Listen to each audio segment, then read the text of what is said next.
Voor. De meerderheid van het AZC wie grut, heel grut. Er zijn 29 stemmen uitgebracht, waarvan 4 tegen het raadsvoorstel en 25 voor. En daarmee is het raadsvoorstel in zijn totaliteit aangenomen. Ik schors de vergadering voor 15 minuten. Een pad van het publiek rint vottendagelijks lilk vot. Je bent natuurlijk ontevreden over de gang van zaken.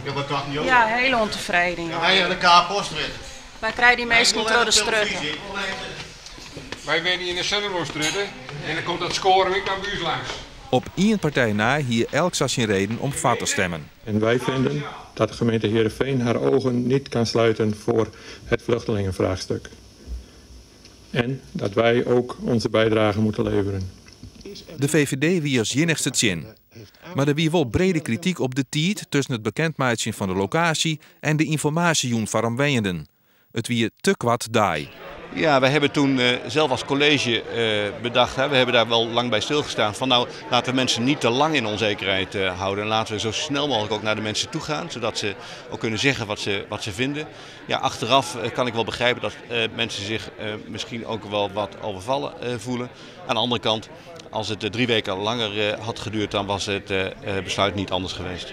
Heerenveen maakt het hem dus op voor de komst van een AZC voor 600 asielziekers. Ik zit in ieder geval lijkt me op voor de klankbordgroep en we moeten maar zien. Het beste er een vermoordje. Zo is het. Ja.